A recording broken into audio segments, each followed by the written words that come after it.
Assalamualaikum warahmatullahi wabarakatuh. Selamat sore, Waalaikumsalam. Prof. Selamat sore. Ya, Ya, baik, Bapak Ibu. Materi kita selanjutnya masih tentang potensi dan kebutuhan daerah yang akan disajikan oleh Bapak Profesor Dr. Insinyur Rahim Dharma, MS. Materi kita terdiri atas 2 sesi. Sesi pertama untuk hari ini dimulai pukul 15.30 sampai 17.15. Nanti boleh jika waktu Indonesia Barat mungkin ingin melaksanakan sholat, boleh izin. Dan insya Allah satu sesi selanjutnya besok kita lanjutkan di jam 8.30 sampai 10.00 waktu Indonesia Tengah. Begitu Bapak. Silahkan Prof. ya, kasih Ibu Rusda. Assalamualaikum warahmatullahi wabarakatuh. Ini agak waktu yang sulit ya. Sudah 2 minggu ya duduk seperti ini. Minggu Dan ketiga, sore Prof. hari. Hah? Sudah minggu ketiga. Sudah minggu ketiga ya, Pak? Iya. Minggu ketiga sekarang. Nah, sore hari ini kita cari tentang sumber daya alam. Ya. Tapi mungkin fokus pada satu jenis sumber daya. Itu pertama, kena 2 sesi atau 3 jam pelajaran ya. Mungkin sore hari ini kita gunakan waktu kira-kira 1,5 jam ya, 1 jam sedikit. Kemudian seperti biasanya kan tetap ada latihan seperti yang materi yang pertama, tetap berkelompok. Kemudian besok, ya, karena ada cara saya yang penting sekali juga, itu mulai jam 9.15. Sekira kita kalau nggak ada keberatan, kita mulai besok jam 8 presentase. Mungkin setelah ini bisa latihan ya, menyelesaikan tugasnya, besok langsung presentase. Sekira itu kan nilai presentasi itu ada. Mungkin sudah bisa dilihat nilainya kemarin di sistem ya, itu. Ini dan pada prinsipnya selalu sama tugas itu. Saya kira itu yang saya bisa jelaskan. Bisa dilihat share screen-nya.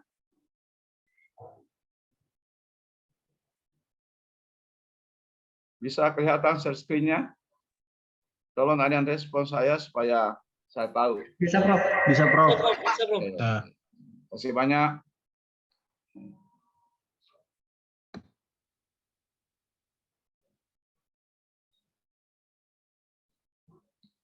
Nah, ukuran lingkup materi ini adalah peserta dapat mendeskripsikan suatu isu atau masalah dari suatu sumber daya alam dan menyusun atau membuat suatu alternatif kegiatan yang dapat mengatasi masalah dengan suatu strategi implementasi. Nah, itu kira-kira saran pembelajaran. Pokok bahasanya bentuk, potensi, dan manfaat sumber daya alam, prinsip dasar pengelolaan sumber daya alam, fungsi sumber daya alam, manfaat dampak yang dihasilkan, lembaga yang terkait dengan pembangunan, pengelolaan dan pelestarian sumber daya alam. Saya kira kalau ini sudah tahu lah ya dari pemerintah.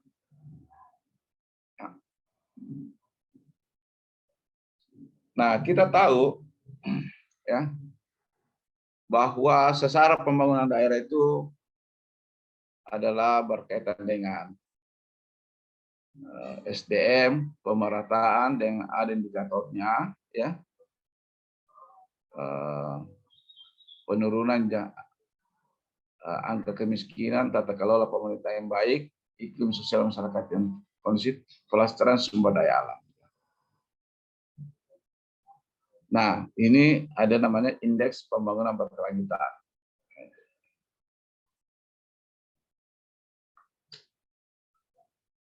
Kemudian prinsip dasar pembangunan ya, yang berkaitan dengan sumber daya alam. Pelestarian sumber daya alam dan lingkungan hidup. Manusia sebagai subjek dan objek pembangunan. Pembangunan berwawasan keadilan. Keadilan itu berkaitan keberlanjutan dan pemerataan antar waktu, ruang, dan dimensi. Ya, waktu, ruang, dan dimensi. Jadi yang dimaksud dimensinya tentu ada dimensi sosial, ekonomi, ya, lingkungan. Menghindari pemanfaatan ruang melebihi daya. Menghindari pemanfaatan ruang melebihi daya dukungnya. Karena kalau itu tidak dilakukan yang bagus, itu akan menghasilkan bencana. Memperhatikan pertimbangan kondisi sosial, ekonomi, fisik, lingkungan, dan keberlanjutan pada suatu wilayah. Menghindari konflik antar sektor dan masyarakat. Ya, saya kira ini nanti mudah-mudahan dalam latihannya ini bisa jadi acuan ini ya. Acuan. Nah, sekarang kita masuk ke sumber daya alam.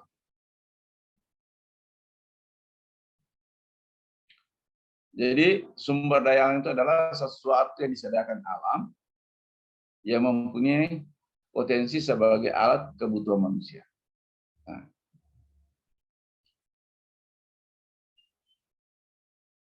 kalau ada sumber daya tertentu yang spesifik, ya,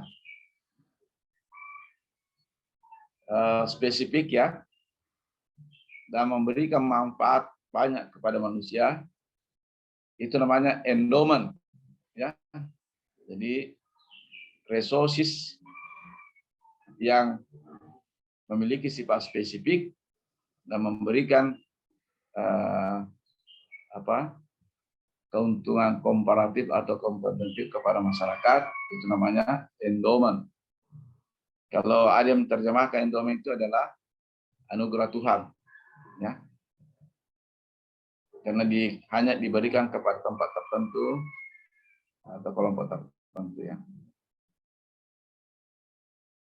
Pemanfaatan sumber daya alam yang efisien dan efektif untuk memajukan perekonomian dan kesejahteraan masyarakat secara berkelanjutan dan berwawasan lingkungan. Jadi tidak merusak lingkungan supaya sustainable, kelanjutan, tapi tetap mensejahterakan masyarakat. Mudah-mudahan tidak terjadi masyarakat sudah tidak sejahtera, kemudian pembangunannya tidak berwawasan lingkungan. Ya, itu kira-kira. Mudah-mudahan tidak terjadi seperti itu. Tapi banyak kita temukan terjadi seperti itu, ya.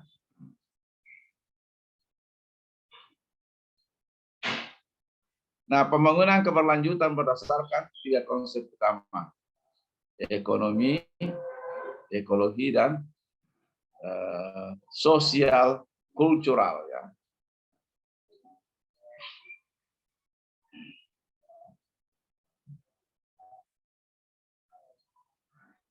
Nah, sesungguhnya ya, kalau kita lihat sumber daya alam di Indonesia itu sebenarnya saya kira Indonesia lah termasuk negara yang paling kaya di dunia. Apa saja yang ada, ya. Pernah ada satu video saya tidak ambil, ya. Pokoknya keindahan alam itu Indonesia yang terbaik di dunia dan di berbagai aspek. Indonesia yang terbaik di dunia, ya.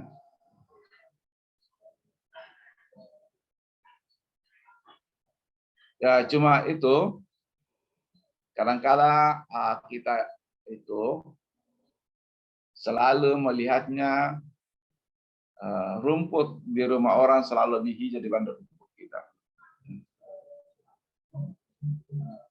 Kalau kita jalan-jalan ke luar negeri, ya, maafin ya, melihat objek wisata yang ada di luar negeri, bisa dikatakan tidak ada apa-apanya dibanding yang ada di Indonesia.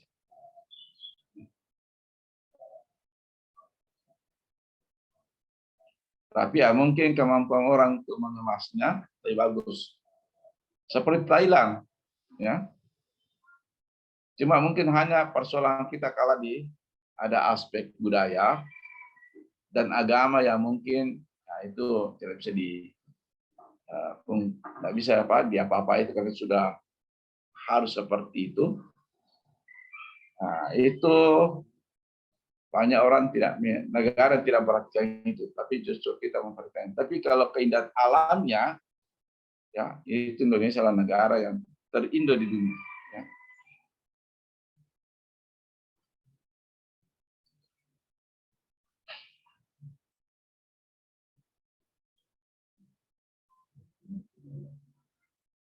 Seperti di Thailand.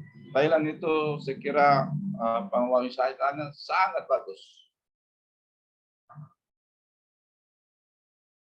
Kira-kira kalau kita biasa ke Bali,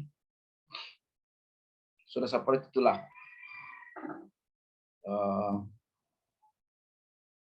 Kalau datang di Bali, cari travel di sana, Anda dijemput, diantar ke mana-mana sampai pulang. Itu yang terjadi juga di Bali, di Thailand. Cuma Thailand hebatnya itu mau sendiri mau dua kau datang aja. Kau tidak perlu pusing ke beberapa orang. Kalau di Indonesia masih harus kita paket-paketannya. Kalau Anda ke Thailand, mau sendiri dua atau berapa kau datang lapor, nanti dia kelola, Anda digabung satu mobil sebesar apa, baru ikuti paketnya. Jadi memang murah dan sangat tertata rapi. Tapi objeknya enggak bagus. Hanya saya mengatakan maaf saja bahwa kalau keajaiban dunia itu yang di luar daripada 7 keajaiban dunia, saya kira banyak keajaiban dunia yang ada di Tiongkok. Nah, itu aja. Tapi itu hanya keajaiban seperti di tempat kita adalah Candi Borobudur. Itu adanya di Tiongkok yang banyak. Tapi negara lain, ya, saya kira Indonesia masih banyak lah dan lengkap.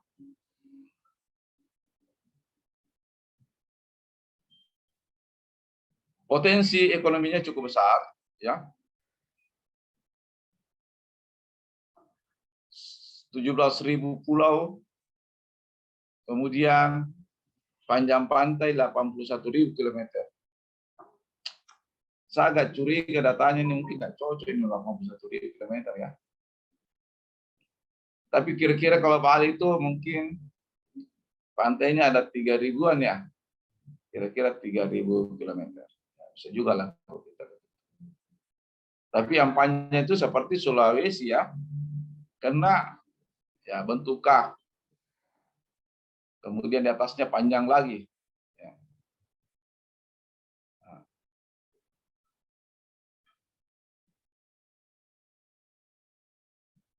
Nah, sumber daya kita apa saja yang ada di Indonesia ya? Banyak sekali.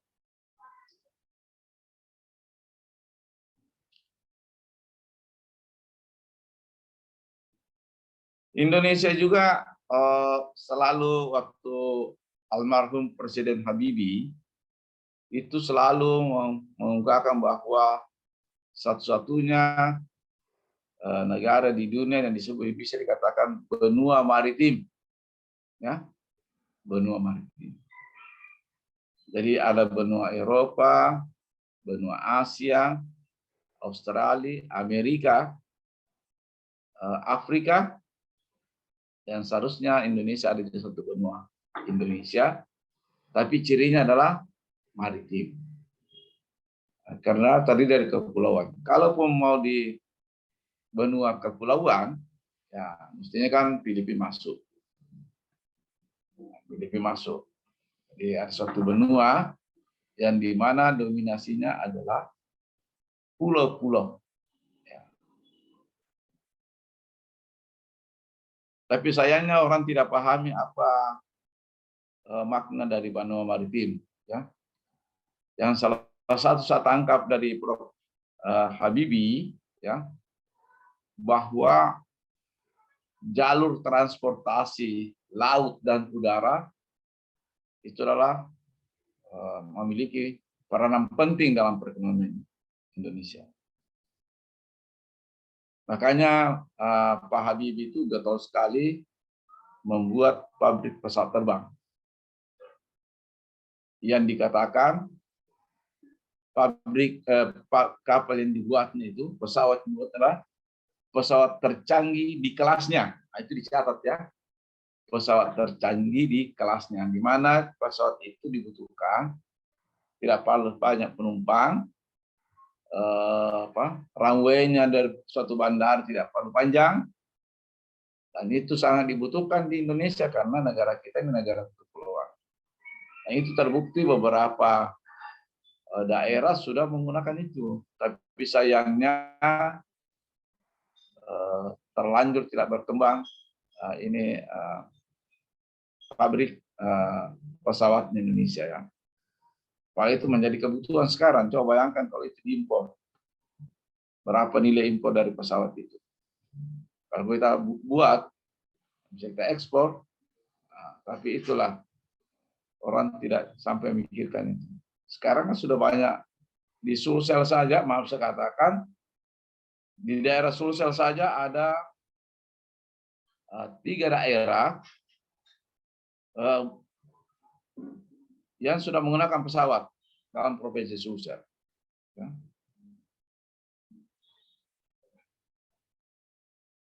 Dan apalagi seperti Papua. Nah, itu. Di Papua malah ada pesawat yang hanya 8 penumpang. Jadi 2 krunya, 6 penumpangnya. Coba bayangkan. Tentu biayanya sangat mahal.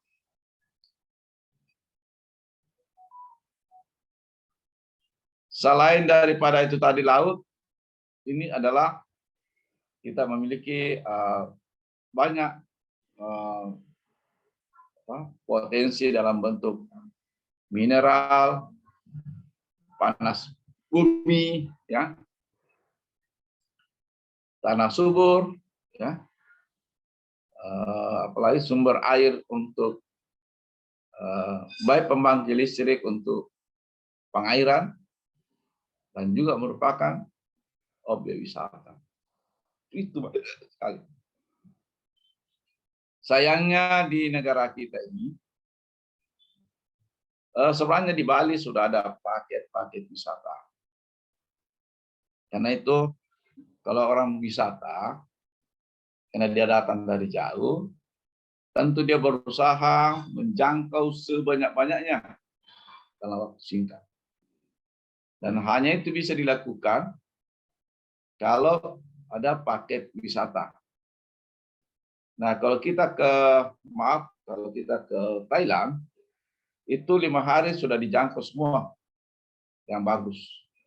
Sudah dapat semua. Ya, kira-kira kalau Indonesia karena ini tidak cukup hanya Jawa, di Sulsel juga ada beberapa, dan bahkan Anda tahu, maaf ini yang bukan orang Sulsel, itu ada namanya apa istilahnya di wisata budaya di Toraja yang sangat unik, pesta kematian, dan ada beberapa turis yang pernah datang dan dia katakan, do not die before visiting Toraja. Jadi jangan meninggal sebelum Anda mengunjungi Toraja. Untuk tertariknya. Mungkin terlalu unik dilihat di sana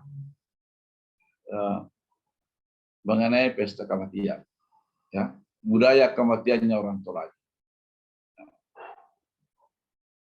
Bukan orang Indonesia yang ngomong, ya, ini orang-orang yang datang dari luar. Nah, tapi tentu kalau orang mau datang, ya rugilah kalau hanya datang ke Toraja. Sebelum ke Toraja bisa dilihat di Makassar. di Sulawesi. Mungkin juga sebelum ke sana lihat tempatnya bagaimana dibuat perahu atau kapal pinisi, ya, yang pernah dipromosikan ke Kanada, ya, ke Vancouver, itu zamannya Habibie Menristek. Itu sengaja dibuat khusus dan itu bisa berlayar sampai ke Vancouver.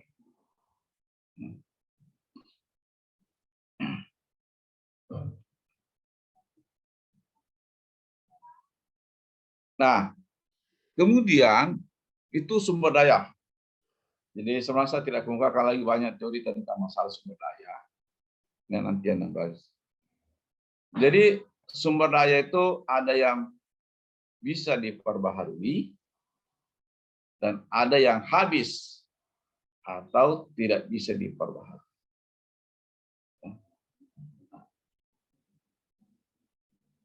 Tanah atau lahan memiliki sifat keduanya. Bisa diperbaharui kalau dijaga kelestariannya, bisa juga habis, ya. Karena penduduk semakin banyak, artinya lahan yang tersedia semakin terbatas.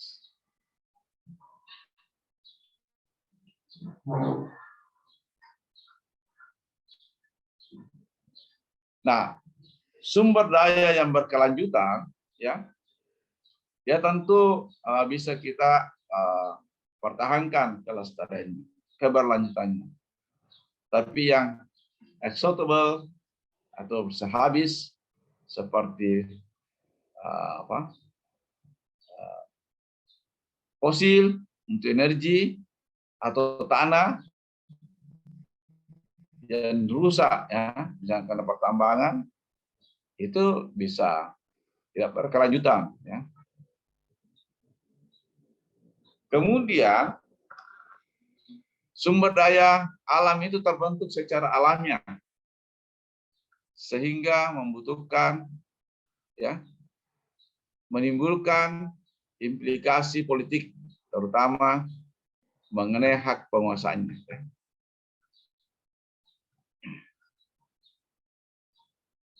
Artinya tidak bisa dibuat.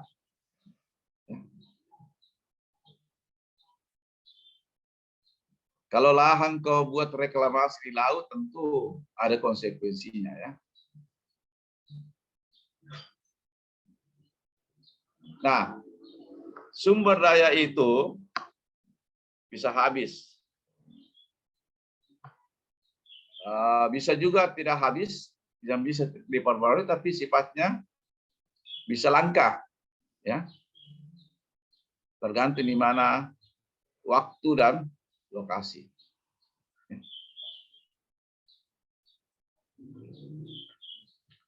Maaf, tahun 1997 itu saya ada pelatihan di Tokyo. Itu ada Rainbow Bridge, kalau nggak salah. Jadi di Tokyo itu ada semacam teluk, kemudian di teluk itu dibuatkan jalan, terowongan, jalan di bawah, di atasnya kereta, kemudian di sampingnya itu dibuat daerah kegiatan ekonomi, di mana dibangun itu dari sampah yang dikelola di Jepang, dan nilai lahan yang terbentuk itu kalau tidak salah 2 kali lipat daripada di Tokyo. Kalau tidak salah 50 kali lipat tanah yang ada di pusat kota Jakarta. Jadi sangat menguntungkan pengelolanya karena dari sampah yang diolah, kemudian karena leluasa saja membangun jalan-jalan di bawah laut, ya, luar biasa.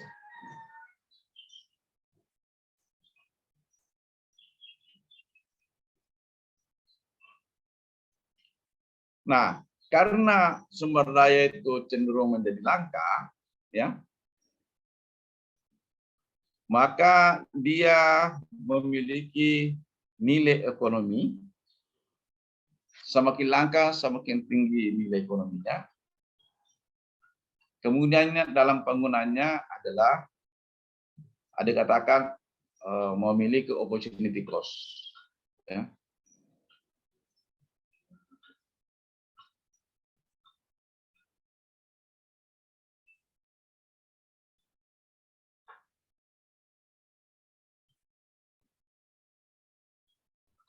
Nah, itu tadi bentuk atau sifat sumber daya alam. Tetapi kebanyakan sumber daya alam itu ada yang namanya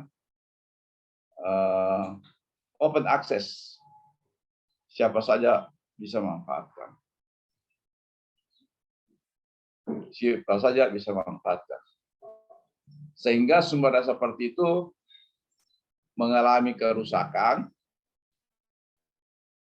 karena semua orang selalu berusaha untuk memaksimalkan kepuasannya, manfaatnya, tanpa memperhatikan kelestariannya. Karena kenapa bilang, wah saya mau memperbaiki, tapi bukan saya sendiri yang menikmati, orang lain juga. Nah, nggak usah lah, pokoknya kita ambil aja lah. Kalau rusak ya kita hadapi, rusak sama-sama. Itu namanya the tragedy of commons, ya. Jadi tragedi yang terjadi pada sumber daya alam yang sifatnya open access, siapa saja bisa masuk. Kemudian selain itu, karena ini penguasaannya cenderung terpusat, ya,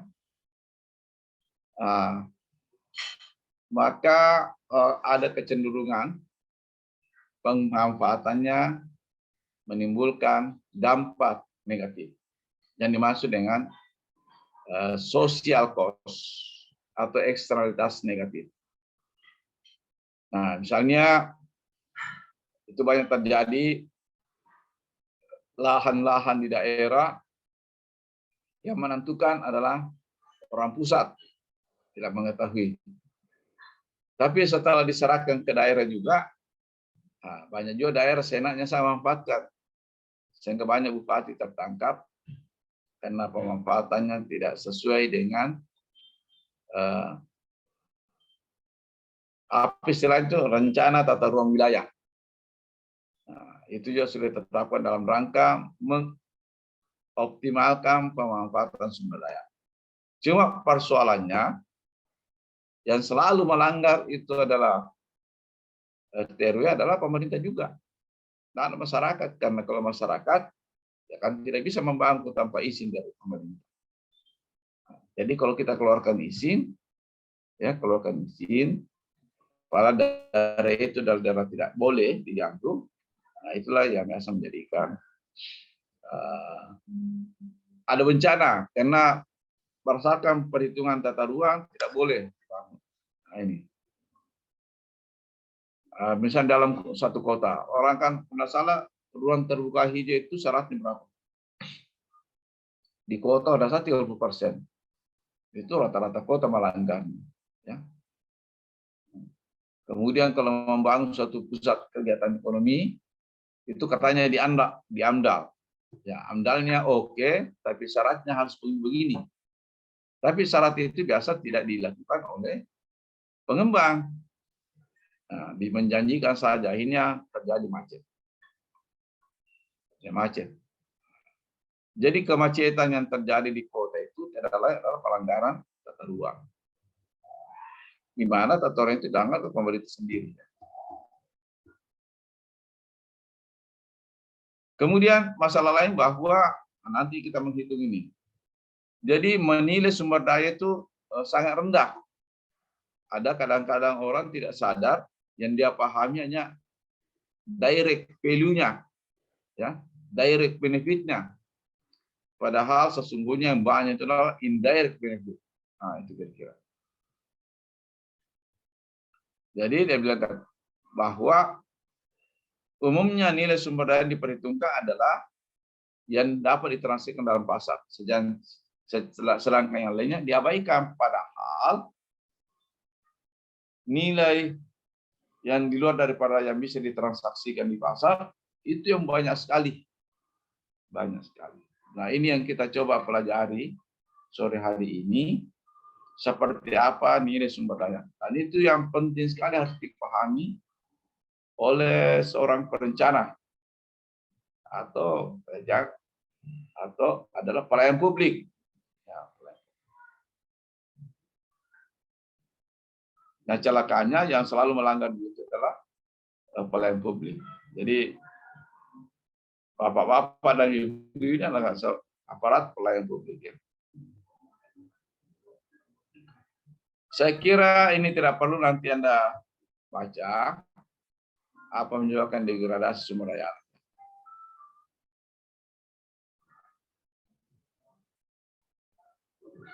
Ini banyak sekali.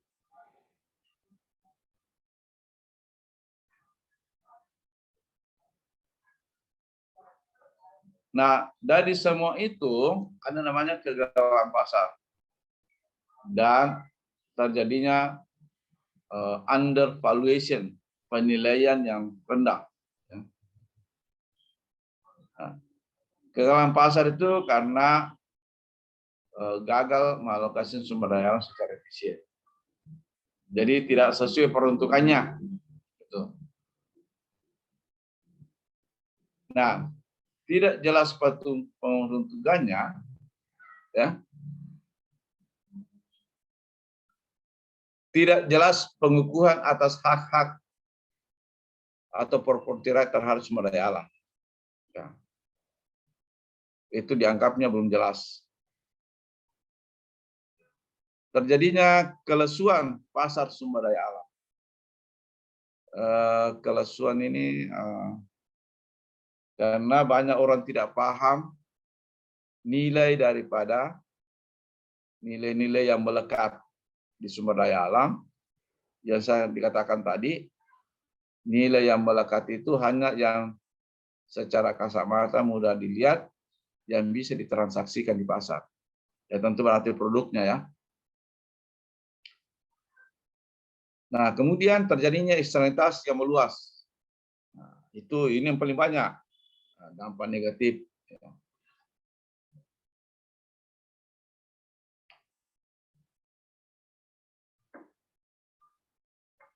Nah, itu sumber daya alam. Kemudian sumber daya manusia. SDM adalah salah satu pilar pengembangan wilayah.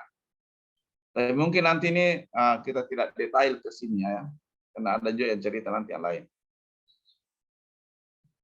Kemudian sebagai SDM, dia itu sebagai subjek dan objek ya pembangunan ya. Jadi people centered development ya. Dan turunannya atau human development itu kira-kira dia sebagai subjek atau objek. SDM itu menggerakkan pemanfaatan semua sumber daya, termasuk sumber daya manusia ya, sendiri.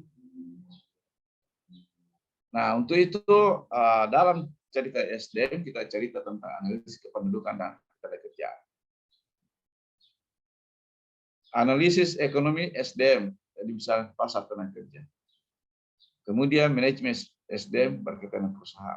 Tapi mungkin ini tidak banyak kita diskusikan di sini. Ya. Nah, salah satu contoh mengenai kebijakan SDM atau kependudukan, ya, pengendalian fertilitas control atau family planning. Nah, itu beyond dari family planning, itu yang kita lihat mobilitas penduduk, kebijakan kesehatan, kemudian setelah itu yang kita lihat apa? Jumlah komposisi dan distribusi penduduk. Itu menjadi penting. Ya. Itu menjadi perhatian dalam SDM. Jadi, katakanlah transmigrasi itu adalah melihat dari distribusi. Ya. Nah, distribusi pertama, tetapi yang lainnya adalah bisa memanfaatkan sumber daya alam yang tidur, bisa menggerakkan kegiatan yang lain. Ya.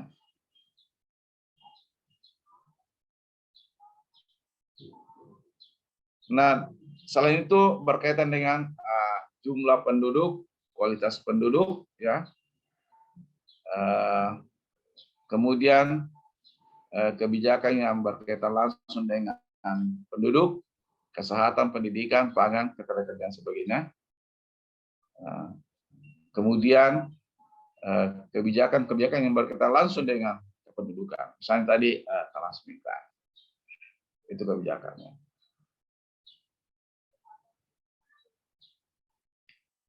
Prinsip dasar kebijakan kependudukan yaitu etika dan HAM. Tapi ini yang sangat lemah di negara kita.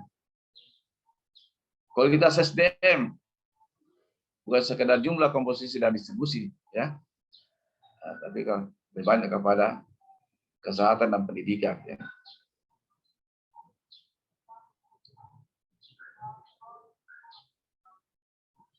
Nah, tentu kebijakan kependudukan berkaitan dengan pertumbuhan ekonomi dan keberlanjutannya. Ya. Saya kira saya sudah cerita pertemuan kita minggu lalu mengenai distribusi penduduk dengan pembagian lahan, di mana lahan itu adalah modal utama untuk pertanian, sementara penduduk kita itu yang banyak sekarang petani. Nah, tapi kalau lahan itu dibagi-bagikan ke korporat. Yang paling sadis lagi menyingkirkan penduduk yang sudah ada di situ. Pendidikan, orang selalu melihatnya ada ketimpangan gender, ya. Itu biasanya perempuan cenderung disuruh tinggal di rumah, laki-lakinya harus sekolah. Padahal menurut manajemen SDM, kalau dua anaknya laki-laki, dua anaknya, dan satu laki-laki dan satu perempuan, sebaiknya yang disekolahkan adalah perempuan. Kenapa perempuan penting sekolah? Karena dia akan mengetahui pembangunan generasi berikutnya. Kalau di Jepang, kalau tidak salah dulu, itu perempuan dilarang kerja tapi harus sekolah tinggi-tinggi supaya bisa menghasilkan SDM yang bagus. Itu kira-kira ya. Dan bahkan banyak penelitian mengatakan bahwa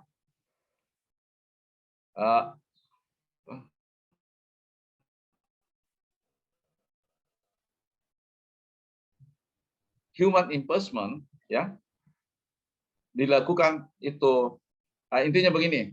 Saya sudah lupa namanya itu. Pokoknya kalau maaf ini ya,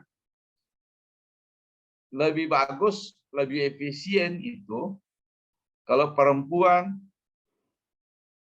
tidak bekerja, tapi mengembangkan generasinya dengan bagus. Jadi kan ada orang bekerja, dia kerja cari uang, baru cari orang bayar pembantu, ya, bayar pembantu.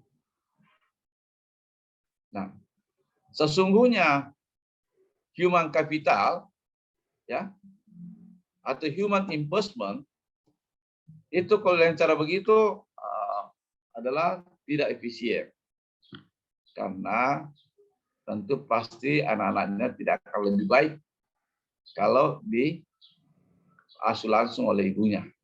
Itu kira-kira ya, maaf saja kalau ini, tapi intinya seperti itu. Ya tentu kesehatan yang terkait dengan angka kematian bayi dan ibu melahirkan, memperluas akses pelayanan kesehatan. Ini saya kira data kependudukan jelas ya, nanti yang lihat macam-macam namanya, ada sensus penduduk, ada survei antar penduduk, survei sosial ekonomi nasional setiap tahun, SPI, survei, ada yang tanya SPI ini saya lupa lagi nih ya, SPI yang berkaitan dengan survei prevalensi, survei demografi, dan kesehatan dan sebagainya. Nah, kemudian Human Development Index, Human Development. Jadi pembangunan manusia itu berkaitan jadi memberikan kesempatan kepada orang mempunyai pilihan. Jadi orang memiliki pilihan, bukan dipaksa. Itu ciri-ciri pembangunan manusia.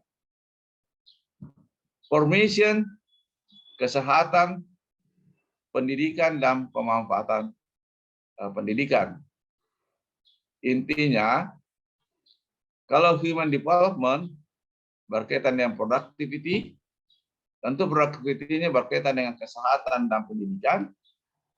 Kemudian equity itu berkaitan dengan pemerataan, berkaitan dengan sustainabilitas, berkaitan dengan empowerment. Itu inti daripada human development.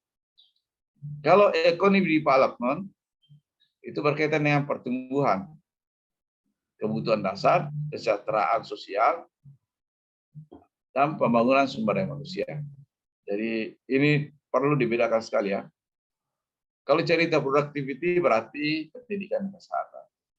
Equity adalah kepemerataan, keberlanjutan. Ya. Empowerment salah satunya adalah akses.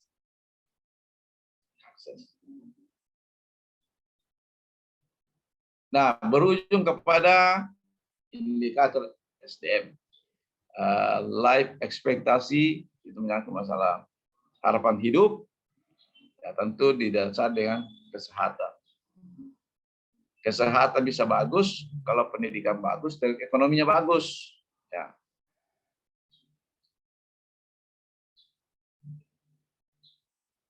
Tingkat nilai huruf adalah literasi rate. Ya. Rata-rata masa sekolah. Ya. Kemudian purchasing power parity, daya beli masyarakat. Ya. Nah itu SDM. Kemudian teknologi. Nah, jadi tadi sumber daya alam sumber pentingnya, SDM apa pentingnya. Kemudian teknologi adalah salah satu sumber daya dan kita sudah lihat sekarang bagaimana besarnya sumber daya teknologi ya dalam manfaatnya pada atau pemanfaatannya pada kehidupan kita sekarang. Membuat orang semakin efisien. Dulu saja seperti Amerika, ya, pada tahun 900-an sampai 1940-an, 50-an, ya, itu 87,5% kontribusinya teknologi terhadap pertumbuhan. Ya. Nah, ini ya.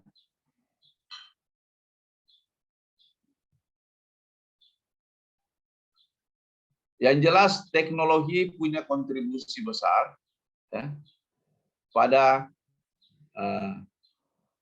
pertumbuhan ekonomi. Ya.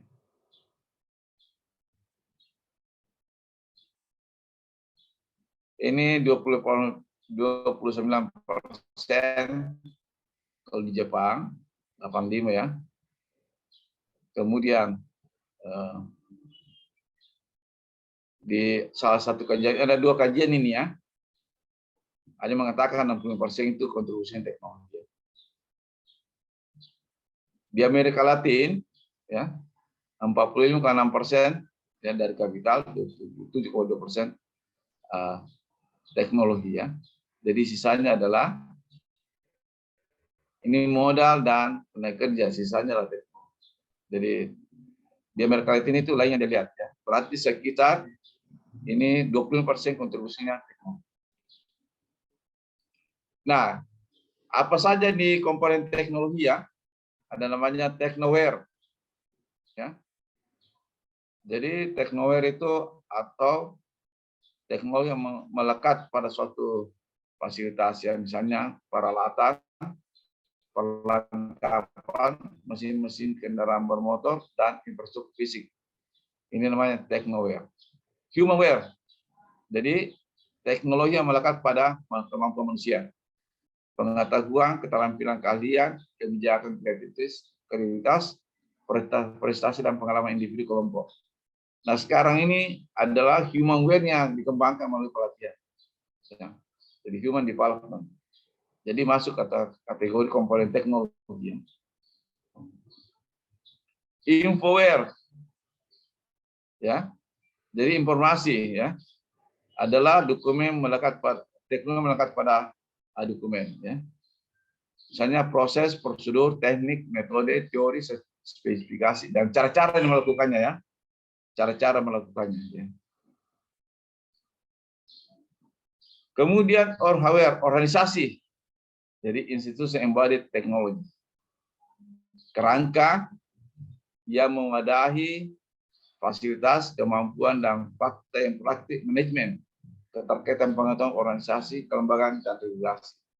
Jadi kita membuat regulasi seperti kemarin itu, ya, sebagai salah satu fungsi pemerintahan, itu masuk kategori hardware, ya, hardware. Ya. Itu dimasuk komponen teknologi. Jadi itu masuk sama komponen sumber daya teknologi. Jadi masuk komponen sumber daya teknologi. Ya, maaf saja ini kita harus mengkategorikan sumber daya. Nah, kalau kita menganalisis teknologi untuk pembangunan daerah, jadi kita pertama melihat konten teknologinya. Ya. Jadi kinerja teknologi dalam proses transformasi input-output diukur dengan kontribusi, ya.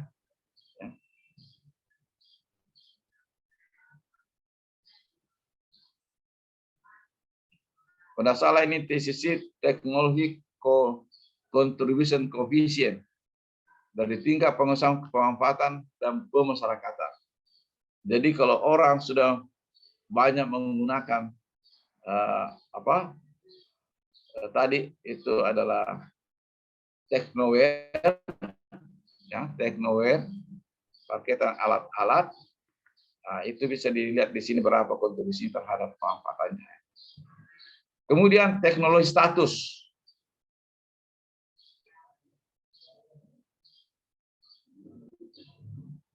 Teknologi status itu membandingkan perkembangan teknologi antar sektor, ya, antar daerah.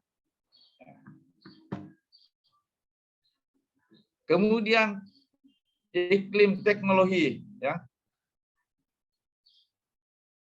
Jadi memperhatikan indeks teknologi iklimnya seperti perkembangan sosial ekonomi, infrastruktur, dan jasa penunjang, ketersediaan iptek, skenario iptek, ya, spesialisasi dan dukungan pemerintah. Jadi artinya kondisi, ya, kondisi atau atmosfer yang mendukung pemanfaatan teknologi. Nah, itu dulu kalau saya tidak salah itu tahun 1980-an itu orang kalau punya itu orang wajib membayar televisi, iuran televisi, ya, iuran televisi.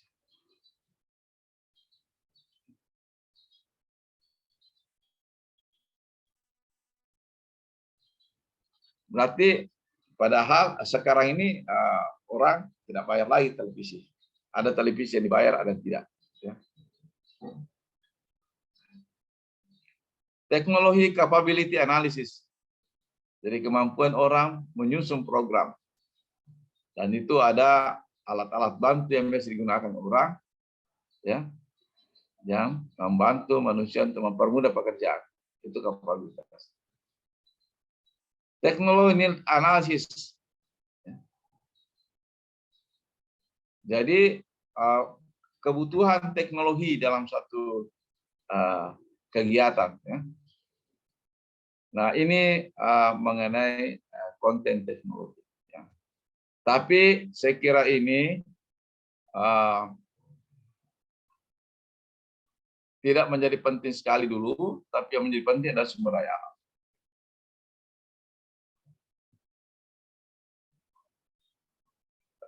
Nah, dengan alat teknologi tadi,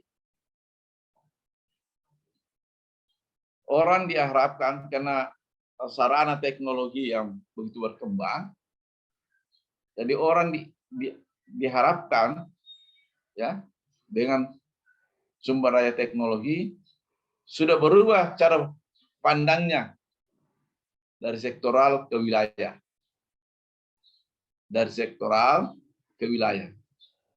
Nah, apa artinya? Bahwa keterikatan sektor pada suatu kawasan itu menjadi penting, efisien, ya, efisien. Misalnya begini, keterikatan antara pemerintah, misalnya sistem pembayaran gaji,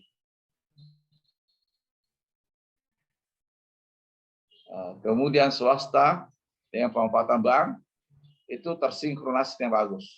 Jadi itu cerita. Kemudian antar bank juga sudah bekerja secara konteks wilayah, antar bank. Nah, ini semua mempermudah orang, ya, karena dukungan teknologi. Ya.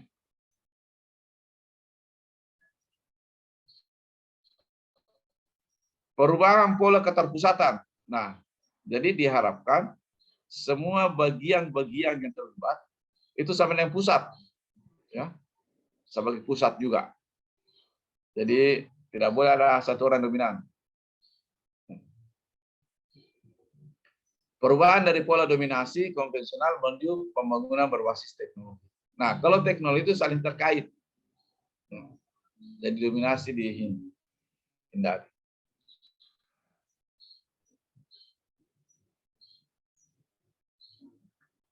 Nah, kemudian selain tadi kondisi teknologi yang sumber daya alam, sumber daya manusia, dan sumber daya teknologi, ada lagi yang kita hadapi adalah masalah global. Ya. Nah, ini juga global ini karena dukungan teknologi.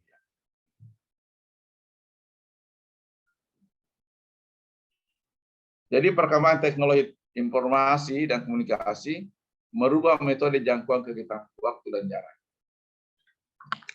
Nah, ini juga kita sistem kuliah sekarang ini adalah kemajuan teknologi.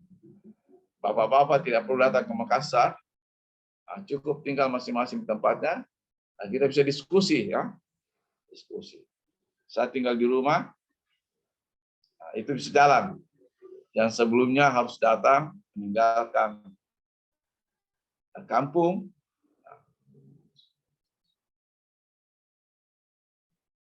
Nah, selain itu komunikasi jalan, kegiatan perdagangan dan jasa itu semakin mudah.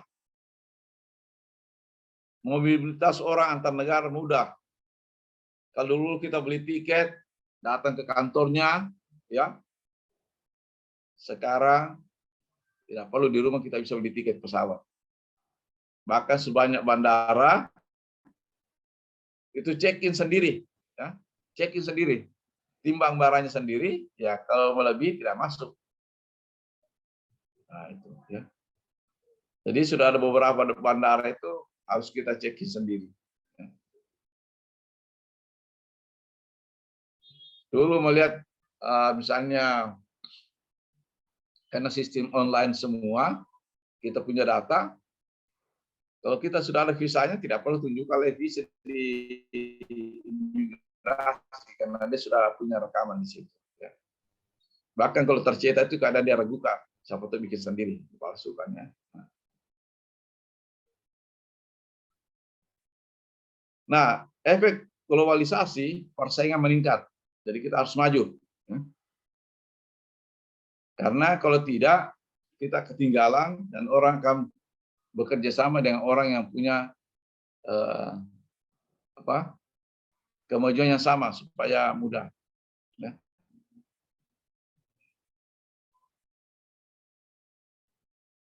Makanya jangan sekali-kali diskusi kalau kita tidak sepemahaman, selevel pengetahuan.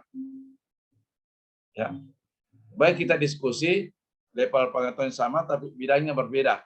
Bisa, itu bagus. Nah, kalau tidak, kan tidak bisa jalan. Ya. Tidak efisien. Nah, kurang lebih seperti itu. Nah, dalam ruangan ini kan rata-rata sarjana.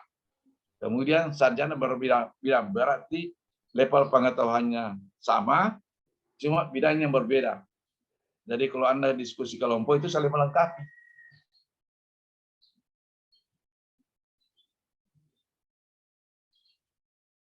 Kemudian dalam jadi ini tadi kita cerita bagaimana sumber daya alam,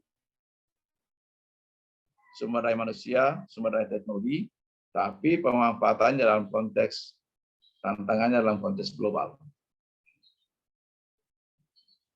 Nah, tantangan global tenaga kerja, internalisasi dan globalisasi juga merubah lingkungan kerja. Dibutuhkan keterampilan baru, multibahasa, kemampuan komunikasi, negosiasi, pemaham budaya, aturan antar negara. Global citizen. Nah, ini juga. Jadi memang sekarang ini kita harus yang punya kemampuan berbahasa. Tidak bisa dihindari. Jadi anak-anak kita nanti sudah harus pintar minimal bahasa Inggris lah. Karena itu hampir semua negara menggunakan juga, ya. Tapi tidak semua penduduknya bisa. Standar kualifikasi dan kompatibilitas kualifikasi lintas negara. Nah, ini. Jadi ini perlu dipahami, ya. Ini dalam dunia global, ya, tantangan dalam dunia global. Saya tidak mengerti, ya. Maaf ini ya, kan kebetulan saya dari perguruan tinggi. Banyak sekali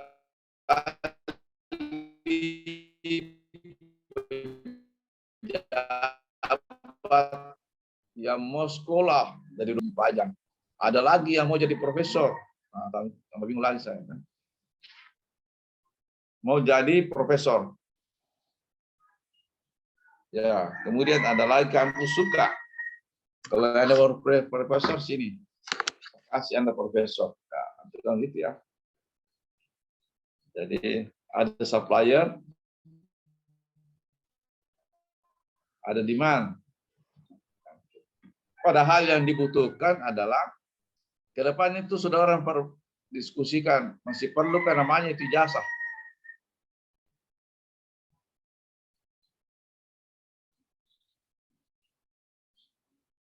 Banyak sekarang itu berijazah tapi tidak bisa bekerja. Tidak bisa dia menciptakan kerja sendiri. Nah, itu masalah. Tetapi kalau Anda punya kemampuan berbahasa dan keterampilan, misalnya IT atau apa, itu menjadi laku di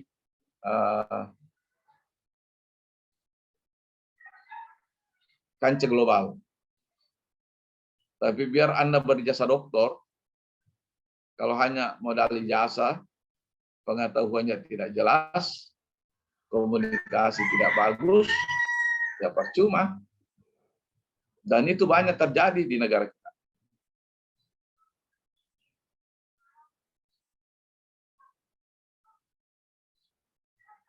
Nah, perlu saya sampaikan, tahun 97 juga itu saya kunjungi India. Itu banyak dokternya di sana. Dokter. Tapi India kelebihannya bisa bahasa Inggris. Jadi, yang dia upayakan itu bagaimana cara tinggalkan negaranya.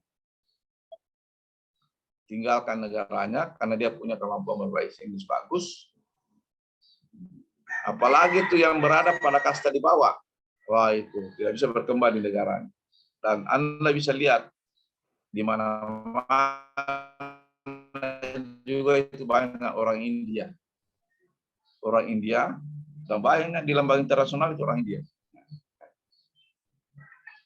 Karena memang kualifikasi pendidikannya cukup, didukung dengan bahasa. Nah, persoalan kita di Indonesia, ya, sudah tamatnya karena sambil bekerja sambil sekolah, jadi dokter lah dia. Nah, tapi karena memang dia juga berbasis ijazah untuk kebutuhan BKKN mungkin, cukup untuk itulah. Atau di Indonesia juga ini banyak orang suka, banyak gelarnya. Wah, di Indonesia ada juga orang yang suka gelar banyak. Nah, susah kita temukan. Nah, sering saya katakan bahwa banyak gelarnya tapi tidak ada karya akademiknya, kan lucu.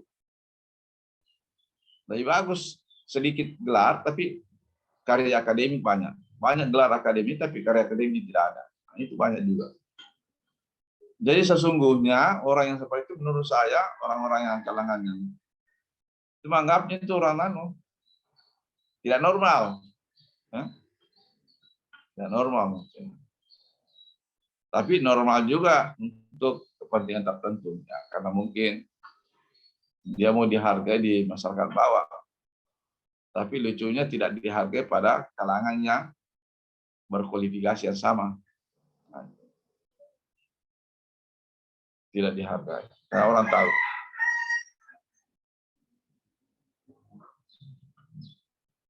Nah, tantangan berikut adalah kebutuhan akan kualifikasi yang makin tinggi untuk masuk ke lapangan kerja modern. Meningkatnya kebutuhan akan pendidikan. Perubahan lapangan kerja yang sangat dinamis, baik di dalam negeri, terlebih lintas negara. Kebutuhan retraining, continuously learning, lifelong education, ya itu menjadi penting. Ya. New skill, new technology, new business environment, itu yang berkembang semua. Sekarang ini luar biasa.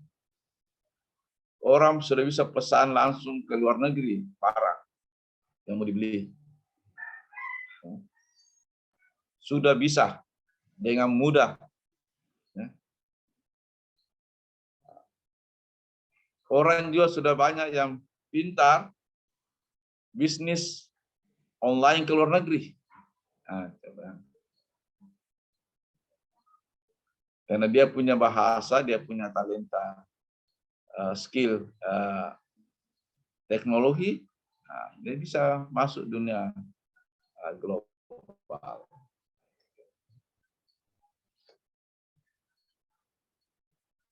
Selanjutnya ini saya kasih aja ya supaya karena ada latihannya dan kita selalu berusaha. Anda itu dengan latihan diskusi salah tahulah materi itu ya. Jadi memang lebih banyak kepada pelatihannya ya, pelatihan dan pendidikan. Jadi pelatihannya lebih banyak. Nah kemudian itu tadi karena ada nanti yang lain-lain yang akan cerita itu, maka sumber daya penduduk ya. Nah, kita masuk bagaimana menghitung nilai sumber daya supaya sumber daya itu bisa terlestarikan. Ya, terlestarikan.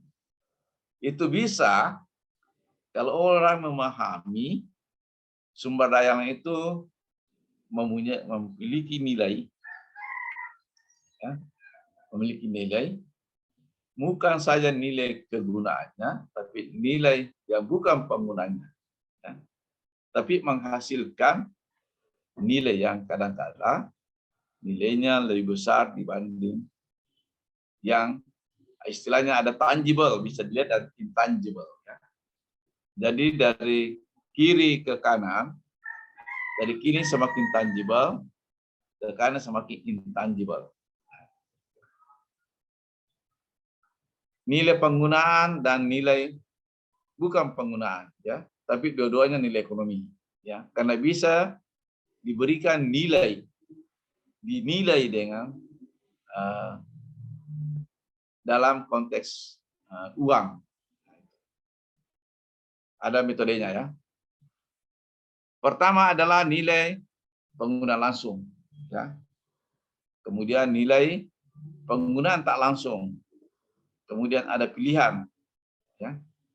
Kemudian ada nilai warisan dan ada nilai karena keberadaannya. Jadi keberadaannya. Ya. Jadi punya nilai karena penggunaannya, kita ada nilainya karena tidak digunakan, tapi keberadaannya menjadi penting, ya, keberadaannya penting.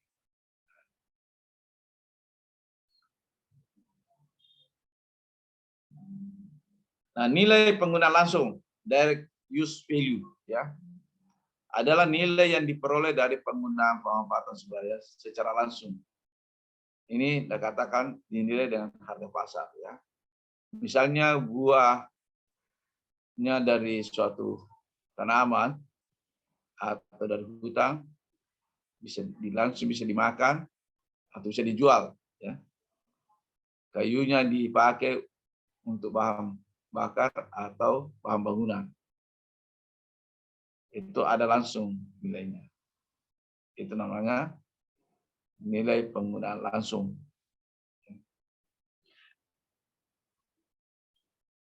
Nilai tak langsung, indirect use value, ya. Ada nilai yang diperoleh dari penggunaan pemanfaatan sumber daya itu secara tidak langsung atau yang berasal dari jasa pelayanan. Fungsi mangrove sebagai penahan ombak. Jadi karena dia tahan ombak, maka ada yang dilindungi di daratan. Tapi punya nilai, ya. Karena kalau tidak ada itu terjadi kerusakan di pantai, dan kerusakan di pantai itu ada nilainya. Nah, itu kira-kira. Fungsi hutan dalam sistem hidrologi. Ya. Jadi kalau hutan itu tidak ada, air tidak ada, berarti nilai air yang hilang itu adalah namanya indirect use value dari terumbu karang sebagai tempat berkembang biaknya ikan. Karena nelayan cenderung bom itu terumbu karang supaya langsung dapat ikan banyak dan setelah itu tidak ada lagi. Dia buru nilai langsungnya hanya sekali saja, tapi indirectnya banyak sekali dan tidak hitung. Nah, itu berlangsung lama. Nah, kalau ada itu kan bertelur ikan di situ. Nanti ikan itu berkembang, baru ada petik. Nah, jadi hasilnya itu, jasanya. Itu namanya indirect use value. Ini harus kita pahami, ya. Cara menghitungnya.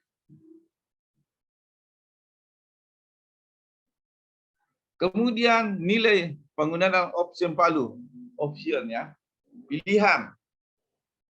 Nilai yang berasal dari kemungkinan pemanfaatannya di masa depan, meskipun untuk saat ini mungkin belum diketahui, ya. Jadi misalnya ada keanekaragaman hayati. Nah, perlu kita sadari bahwa Tuhan ini menciptakan lingkungan atau ekologi, ya, itu ada namanya ekologi biotik, abiotik, ya. Biotik yang hidup, hubungannya antara makhluk hidup dan lingkungannya itu satu. Kemudian dari situ ada hubungan antar makhluk hidup yang bersistem, Jadi kalau ada satu makhluk hidup yang hilang, itu terganggu sistem itu. Nah, misalnya begini.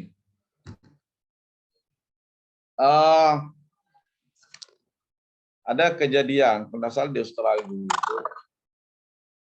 setempat. Ini pisang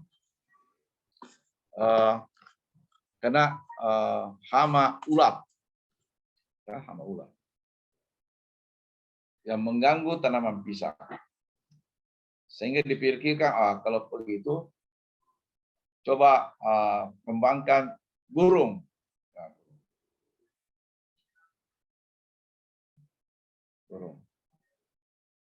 Nah, setelah burungnya banyak, dihabisi ulatnya. Tapi setelah ulatnya habis, buah pisangnya juga habis dimakan. Nah, itu pertimbangan-pertimbangan seperti itu harus betul-betul makan. Nah, yang kedua pernah ada ini cerita salah seorang profesor dari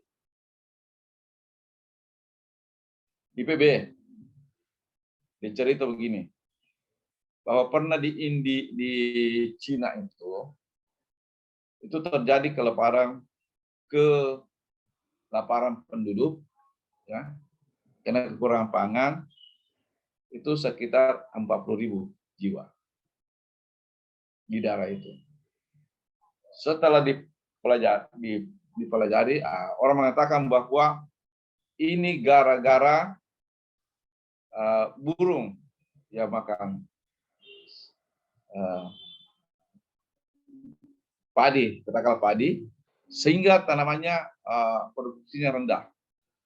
Nah, setelah itu diberikanlah senjata ke manusia untuk menembak burung. Tembaklah burung ini, ya. Ternyata burung ini sampai ceritanya digunakan alat itu.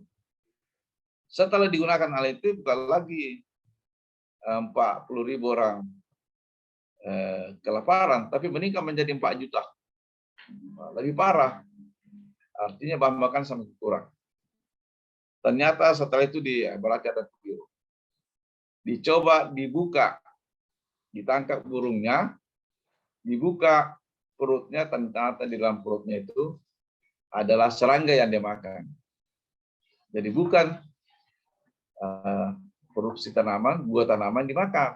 Nah, ini suatu kekeliruan.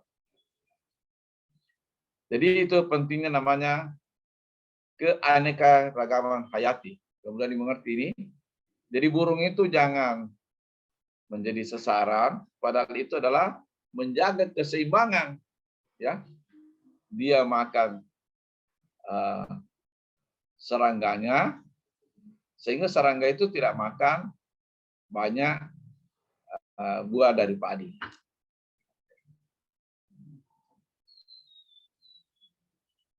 Jadi kadang-kala itu ada satu spesies yang dimusuhi, tapi malah semakin berkembang.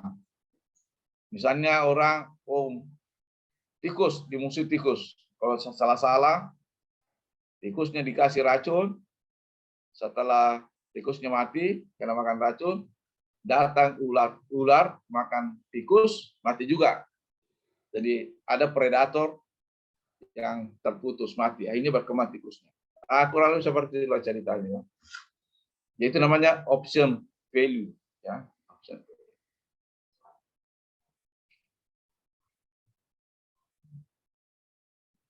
Nah, kemudian nilai yang bukan penggunaan. Nilai yang berasal dari warisan, ya, untuk ke generasi selanjutnya. Jadi ada sesuatu yang harus dipertahankan, kalau tidak ada yang lain punah, ada yang lain rusak. Nah, mungkin yang selalu diributkan misalnya itu membangun reklamasi pantai, ya, atau membuat pulau di tengah laut yang diributkan seperti yang ada. Jadi jangan sampai ada sesuatu di masa akan datang itu hilang, jadi banyak hilang, ya, terganggu. Bisa saja misalnya kalau tertutup di Jakarta itu mungkin tidak ada air tawar di bawah tanah di Jakarta. Karena itu ada sistem yang mengatur di situ sampai airnya ada di Jakarta. Saya kira, maaf ini kalau bukan, itu air Samsung yang ada di begitu banyak, tidak suatu keajaiban. Itu adalah saya kira airnya dari laut, ya, masuk ke situ, tapi ada suatu sistem yang memfilter itu, filter. Kemudian itu yang menjadi ya, itu yang bisa, yang harus diwariskan ke generasi berikutnya. Misalnya hutan, harimau, terumbu karang. Harimau kalau misalnya kalau buru habis, mungkin saja ada sesuatu yang sangat berkembang di situ yang membahayakan ya, ekosistem. Nah, itu kira-kira ya. Nilai keberadaan, ya, itu tadi hutan, harimau, terumbu karang. Nah ini ada contoh ya. Hubungan antar lokasi dan jenis barang dan jasa dari hutan mangrove. Maaf. Jadi misalnya yang bisa diperdagangkan ya, dipasarkan kayu dan arang. Ya. Di luar lokasi dapat memasukkan analisis ekonomi, contoh ikan atau kerang yang ditangkap di perairan terdekat. Jadi di dalam lokasi, jadi ini barang ada karena ada mangrove-nya, ini mangrove di atas ya, yang tidak bisa dipasarkan, ya, jarang dimasukkan analisis ekonomi, misalnya bahan untuk obat-obatan, kayu bakar untuk rumah tangga, tempat pembenihan dan pembesaran ikan. Jadi misalnya kayu bakar ini begini, bisa saja itu, tapi ranting-rantingnya diambil, ya, tetap ada supaya generasi terus, itu menjadi sumber bahan. Biasanya diabaikan dalam analisis contoh misalnya aliran hara, daerah penyangga bagi kerusakan angin atau ombak pada daerah yang ada di sekitar pantai. Nah, itu contoh ya, yang nilai langsung atau nilai yang tidak bisa dipasarkan ya. Kemudian untuk menilai, biasa kita lihat dari perubahan produktivitas. Ya. Atau bisa juga kita lihat dari biaya pencegahan, berapa nilainya. Jadi berapa nilai mangrove kalau kita cegah, ya. Misalnya kita fungsi mangrove itu merusak pantai atau menghantam rumah. Tapi dengan lainnya mangrove, maka itu terjadi kerusakan. Nah, kalau mencegah terjadinya itu kita buat, nah, itu berapa biayanya? Itu nilai mangrove ya. Atau biaya memperbaiki rumah. Nah, kalau itu terjadi atau apalah di pantai, kalau tidak mangrove-nya selalu diperbaiki, itu berapa biaya? Itu nilainya mangrove.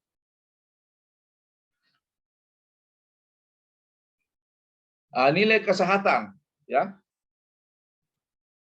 Misalnya ada suatu pabrik di sekitar pemukiman, ya. Keberadaan pabrik itu menimbulkan gangguan kesehatan bagi masyarakat. Ya. Berarti bisa kita hitung itu berapa pengeluaran biaya pengobatan masyarakat. Itulah nilai limbah yang dihasilkan oleh perusahaan itu. Atau biaya asuransi. Ya.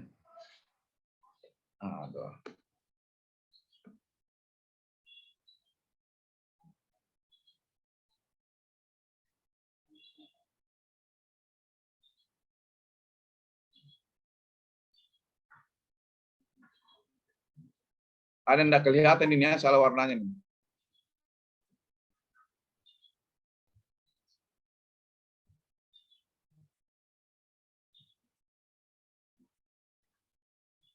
Oke. Ada namanya nilai continuing valuation method ya. Ditanya secara langsung jumlah biaya, misalnya biaya ganti rugi. Nah, ya. Atau biaya menghindari.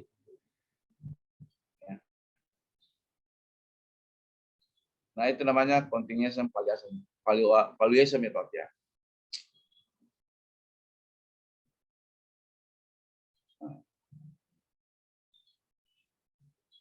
Kemudian untuk keberadaan jasa pelayanan, ya,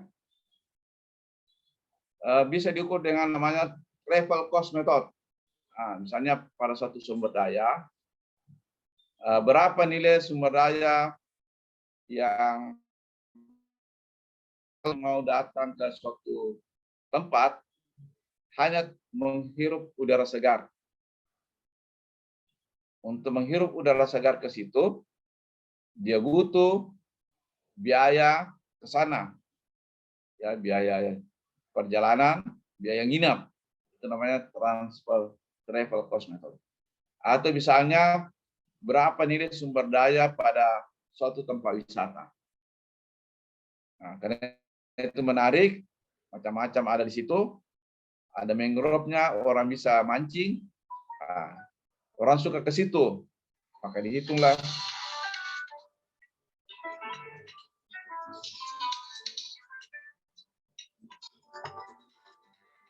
Halo? Assalamualaikum, Pak. Waalaikumsalam. Macet ya. Kenapa? Mengganggu, Pak.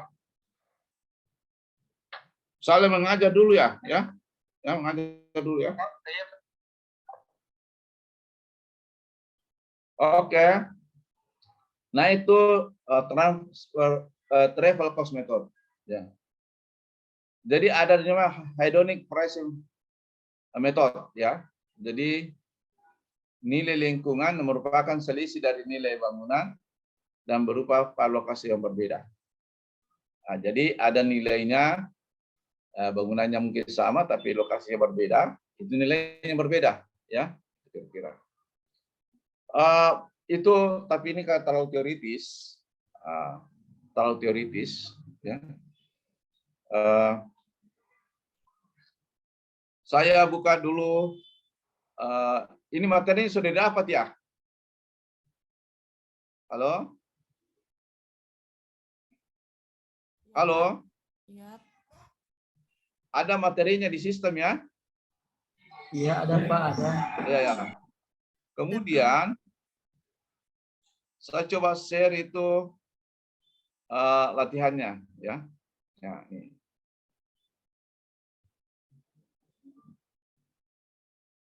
Bisa dilihat share screen-nya? Bisa, Pak. Ya.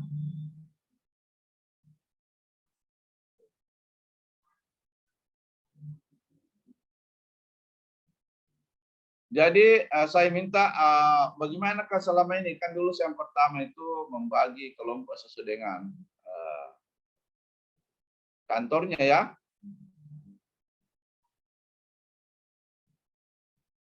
Dan itu ada kelompok ada 5 orang, ya. Ada hanya 3 orang karena kantor berbeda. Terserahlah, ya. Tapi semua itu ada tidak sebegitu saja ada penilaiannya ya. Nah. Kemudian tetapkan satu isu masalah pembangunan. Ya. Diskusi kelompok penyusun rencana dilaksanakan dan persentase dilakukan diskusi ini 1,5 jam. Jadi harapan saya setelah ini silakan Anda diskusi, ya, atau istirahat dulu baru diskusi. Baru kita lanjutkan besok jam 8 waktu Indonesia Tengah. Ya kira-kira atau jam 8 bisa lah jam 8. Ini kan berapa kelompok ya rencananya nih? Halo? Iya, Pak. Apakah mau mengikuti kelompok yang pertama itu ada dari BRIN, Kemenlu, Bappenas, Bapeda? Boleh, terserah Bapak aja, Pak. Itu aja ya. Jadi kalau begitu bisa enggak besok kita 6 kelompok kan? 6 kelompok kalau 15 terlalu banyak, 10 menit maksimal 12 menit. Berarti kita selesai besok itu presentasi waktu Indonesia Tengah itu 9:15 ya. 9:15. Nah, kemudian ini bagaimana pembangunan sumber daya sumber daya alam ya. Identifikasi masalah isu yang dihadapi masyarakat. Buatkan struktur masalah, akar penyebab masalahnya. Tetapkan tujuan dan sasaran dari suatu pengelolaan sumber daya alam. Sebutkan kelompok yang terkait. Solusi mengatasi dampak negatif, ya. Bisa teknologi, edukasi, kebijakan, peraturan, atau penyuluhan. Edukasi kan penyuluhan ya.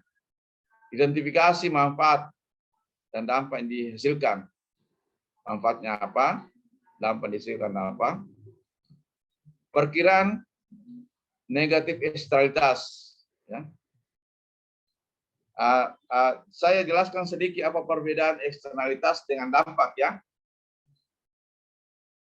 Sesungguhnya berbeda. Kalau dampak itu, waktu dibuat suatu rencana, itu diperhitungkan terjadi.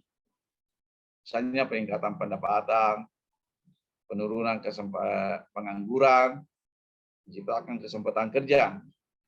Itu misalnya kalau kita membangun sesuatu proyek, itu dampak yang mungkin terjadi 3 tahun kemudian. Lalu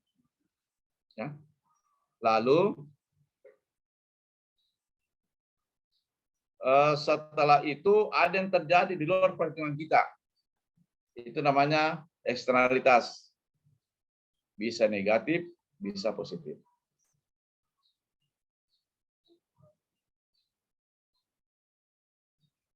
Nah, kemudian siapa yang terkait dalam pengelolaan sumber daya alam dan pelestarian lingkungan? Jadi ini hanya sama dengan kemarin, tapi Anda membuat suatu strategi tindakan kalau ini tidak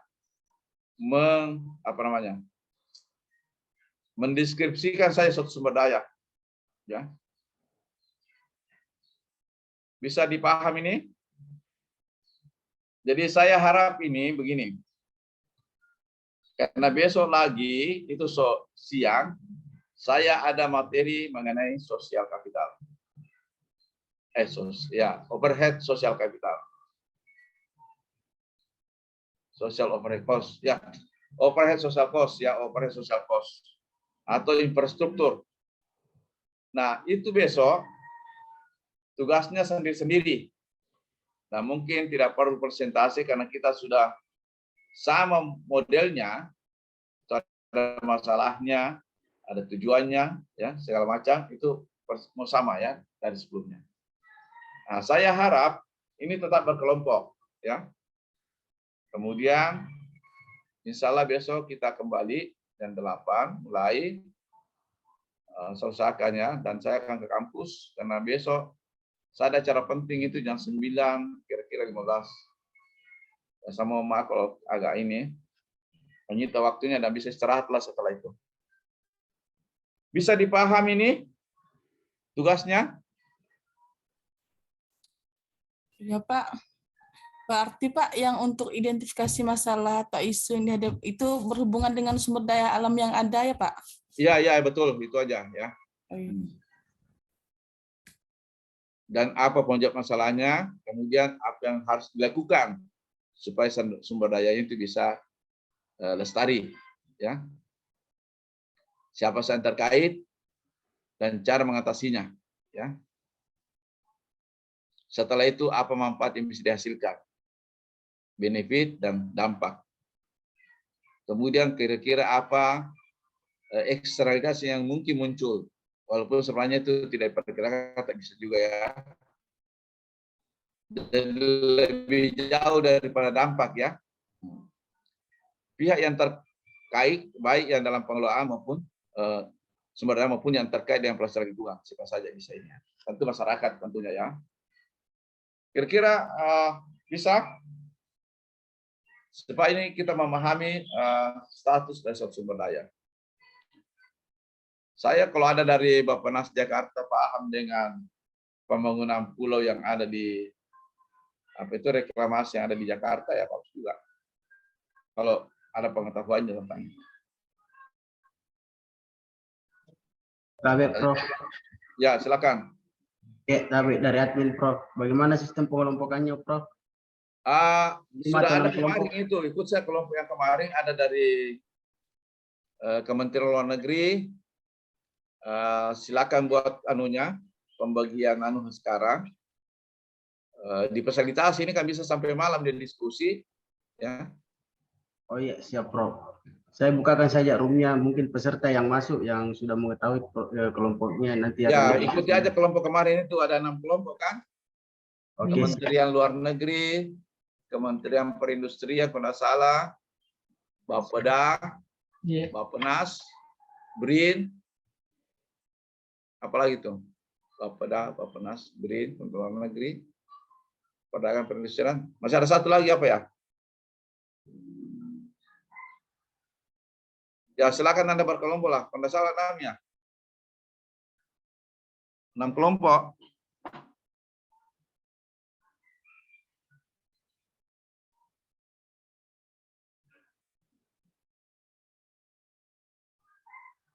Oke, sampai ketemu besok pagi atau tetap Anda jalan, saya ikuti diskusinya.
Halo, Waalaikumsalam. Kenapa? Iya, Prof. Saya atas nama Risma, Prof. Ketua kelas dari Agri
Di breakout dia punya ruangan. Sudah ya? Kelompok 1, Bappenas. 2. Apakah begini pengaturannya? Silakan aja atur ya.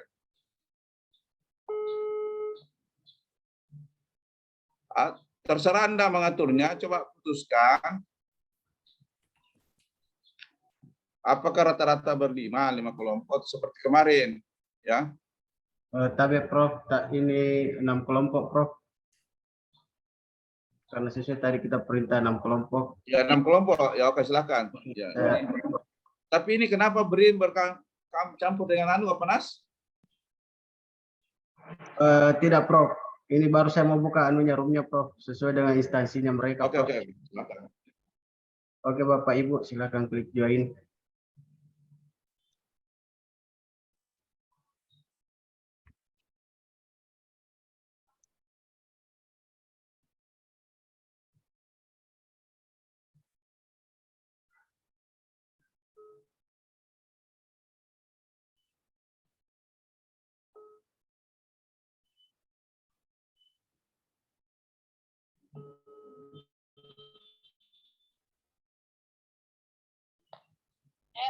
Ya, halo Pani.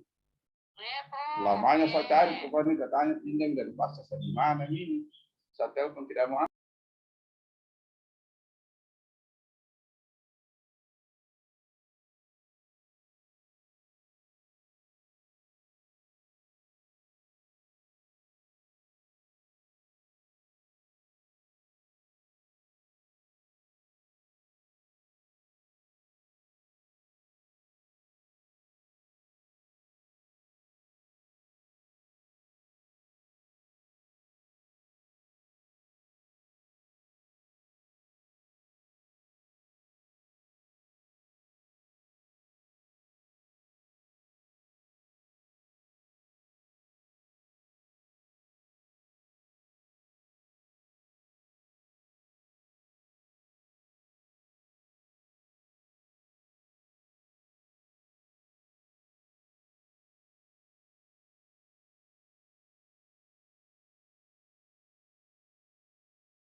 Aku sepakat EPH. Nggak mau pusing. Nanti permasalahannya ini aja, polusi. Permasalahan lingkungannya polusi. Apalagi ya? Eh, bocah. Polusi. Habis itu efek pemanasan global yang tinggi. Nanti kita solusinya salah satunya RTH itu. Kan dia udah ada dari segi teknologi, segi kebijakan, sama segi apa aja tadi bapaknya minta. Edukasinya apa ya?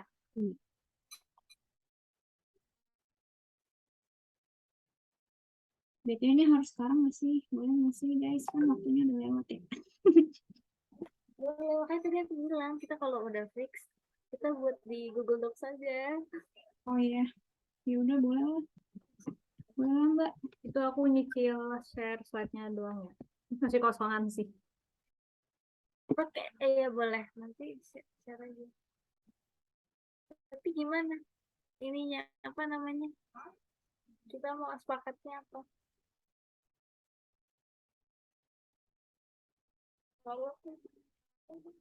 Polusi ya tadi ya? Salah satunya. It's okay, boleh. Polusi sama pemanasan global kali ya? Bisa.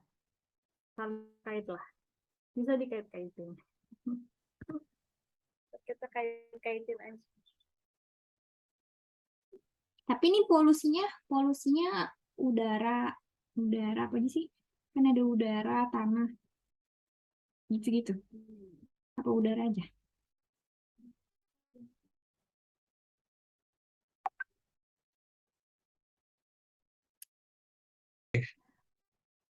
Bangunan.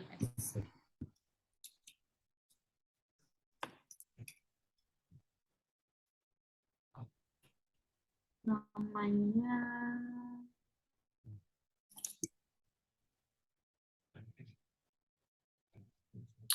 BTW guys, kalian yang dapat LQ tadi siapa selain aku? Gue Dan lu ngasih penjelasan gitu nggak sih Bra terkait LQ? Ngasih kan ya? kasih buat jaga buat ini aja, tapi sebagai narasi aja. LQ itu Penjelasannya apaan? panjang nggak? Lalu sebagai enggak juga ngambil dari PPT-nya tadi. Kita jelasin aja sekilas. Dalam kesempatan ini kami menganalisa data komoditas pangan gitu aja di mana gitu. Urusan selesai nih kayaknya. Ya. Soalnya ini teman-teman ngisinya pendek gitu terus aku kayak apa aku harus tambahin lagi tapi males banget. Ya udah. Kalau yang punya kita gimana? Oke. Udah belum sih? Gue udah setuju. Tinggal satu. Tinggal. Ini kita sih gimana jadi? Ada udah setuju nih mau Ciliwung atau apa? Kita jadi bukan apa ya? Bukan dia minta SDA tuh bukan kayak nyari kayak pelestarian gitu ya. Kayak jadi kalau Ciliwung ya menjaga kebersihan gitu jadinya. Soalnya kayak kenapa nggak kok kayak nggak nyambung sih gue baca materi sama tugasnya. Ngomongin jalur vulkanik, tanah lahan memiliki sifat SDA. Iya, bukan Ciliwung. Ya udah terus maunya apa? Ya maunya Nih, apa? Kabupaten Kulon Progo memiliki potensi bahan baku semen. Gua nggak paham, kita nggak pernah megang ginian, coy. Makanya ini kita kan belajar.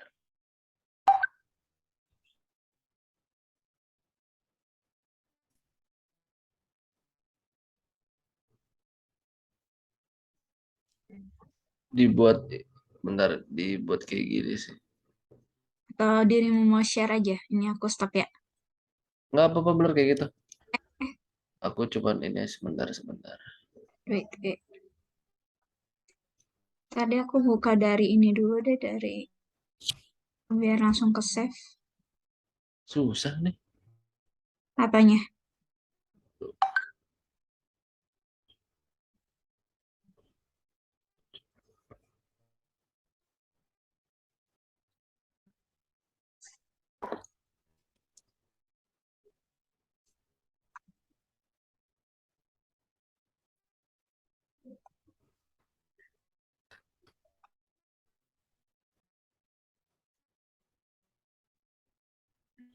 Kita kelompok berapa? Nggak tahu. Ini aku share lagi yang tadi ya. Mana tadi? Oh, di sini. Ini struktur masalahnya. Mau dibilangin itu apa yang tadi? Atau coba sambil googling. Bentar, ada yang struktur masalah.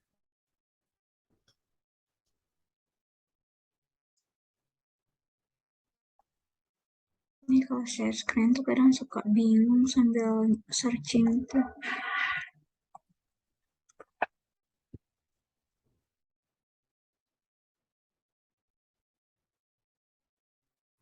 Ini permasalahannya masih apa namanya? Identifikasi Jerman order. Oke, struktur masalah, penyebab masalah. Oh iya.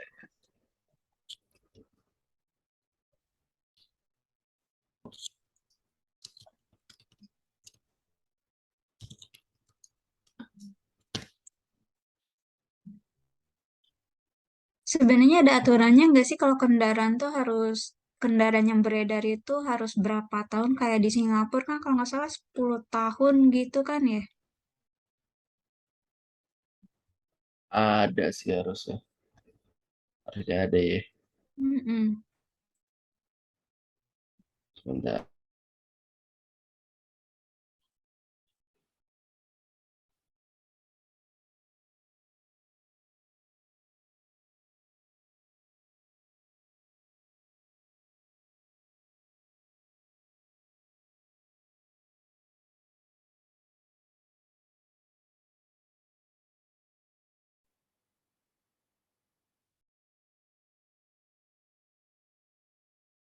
Format slide. Kamu.